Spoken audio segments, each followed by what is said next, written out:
The man who has led St. Augustine through some rough times and some exciting moments is stepping down. John Regan has been the city's longest-serving city manager since the early 1800s. I spoke with him about his experience in the role.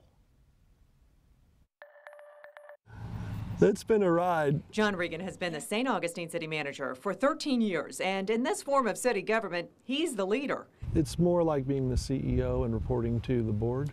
The board being the city commission. Regan has led the city through some stormy times. Literally, tropical storms and hurricanes have flooded the city over and over again. Regan was at the helm for 10 to 12 of those big storms. Do you feel things are different now as far as handling? Oh my gosh, we're so different. During his first tropical storms and hurricanes, our pumps would shut down, be damaged, the treatment plant would be overloaded, we would lose 10 million gallons of sewage. We've had storms recently, we didn't have a spill. Then there was the wave of COVID that smacked the city.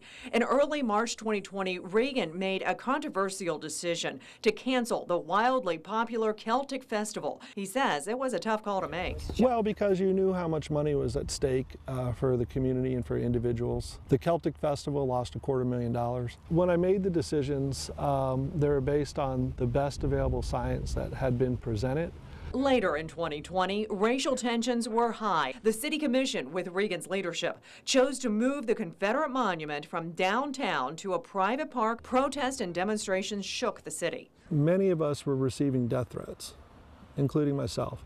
I think we all came to terms with understanding what we deeply believe, and we're convicted to it no matter the result. There were also high notes, such as the city's 450th commemoration in 2015 and the local celebrations for it. People love where they live by their sense of connection. Regan will now retire after 13 years as city manager, 25 with city government. I feel grateful. Grateful for the opportunity to lead the city in providing basic services and help through troubled times. A roller coaster of a ride. But you know, we choose to ride roller coasters. And his last day will be June 2nd.